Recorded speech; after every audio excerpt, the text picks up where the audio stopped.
Arikat, Peter Beinart, and Nathan Thrall. But first, I dropped by the James Institute for Public Policy at Rice University in Texas to speak to its director, a Djerejian, former ambassador to Israel and the author of Danger and Opportunity, an American Ambassador's Journey Through the Middle East. I began by asking for his assessment of America's role in the process over the last 20 years. Well, America's role has been both as a catalyst and then as a party that has stood by over the last 20 years.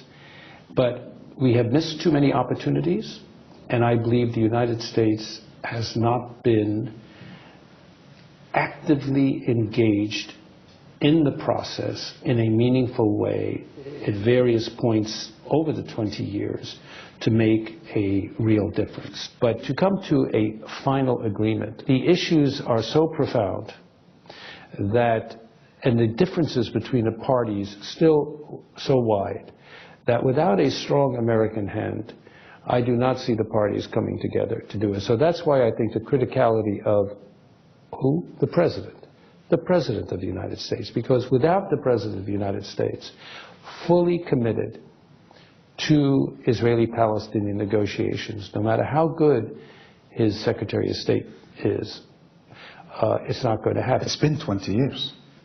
So the record shows that with or without the President, the situation has only gotten worse for the Palestinians. And the Israelis have only settled more and more of the land. Hence, we can speak of failure? We can certainly speak in failure to come to a final settlement. There's no question about it.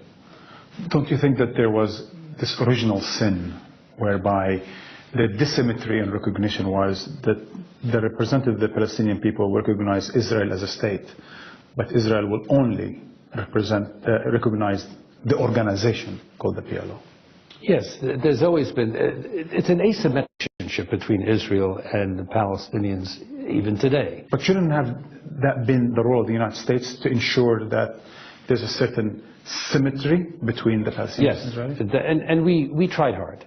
We tried hard for that, but we got a great deal of resistance in Israel not to accept the Palestinians on that equal footing. But in this relationship, in this triangle relationship, the close relationship, the special relationships, is that between the U.S. and Israel? Yes, it's a very close relationship, as you know, a very strong relationship. But I think that because of the special relationship between the United States and Israel, and because the United States still remains a preeminent power in the world, that without a strong American hand, there will not be an Israeli-Palestinian agreement. But the problem with that is that within Washington's clique or group of influentials on the Middle East policy, it's mostly friends of Israel.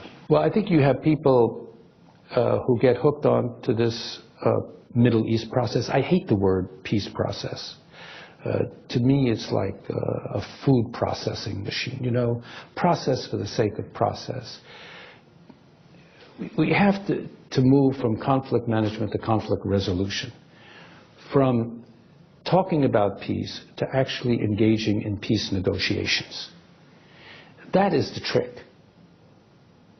And the Washington syndrome, if you will, has been to get so imbued with process that the big picture is lost. It's by design by those who advocate process for the sake of process to really not get anything done. Right. And to have the shadow of peace talks, but not the reality. And that's what we have now, lots of process and no peace. If there ever this will on the part of the American administration, will it be able to coerce or convince Israel to withdraw from the West Bank and East Jerusalem? Let me put it this way. We just have to make a proposition to Israel it cannot refuse. Which means? Which means the President of the United States, President Obama, invites Netanyahu and Abu Mazen to Washington. Says, gentlemen, it is one of the most important issues in national security interests of the United States that you make peace. Here is my frame of reference. Here is an American terms of reference endorsed by the President of the United States on the key issues, territory, Jerusalem, refugees, whole thing. Given what you have described as a very special relationship between Israel and the United States, it's very hard for any Israeli prime minister to say no to an American president. But if we continue with a process and not negotiations and basically a stalemate, and the settlers continue, then a two-state solution will truly be elusive. The Israelis are primarily responsible for the settlements, not the United States. But shouldn't the United States come out and say something about it? Well, we have. We have in the past. We do in the current situation. But what we need is leadership. Okay. The terms of reference are there. History is defined by leaders. You know what we need in the Middle East? A man who's now in declining health. We need a Nelson Mandela. You don't think that happened in 1993 then? Back to where the beginning was. It was the beginning, yes. It was the beginning. Yes. It looked like Rabin was going to be de Klerk, and it looks like Arafat was going to be Mandela. That's right. And 20 years later? Rabin was assassinated. That was a terrific blow for peace. And then the political leadership has been lacking on all sides. I know on the American side. On all sides. When will the United States say, we failed? That's it. I don't think that Washington will ever say that.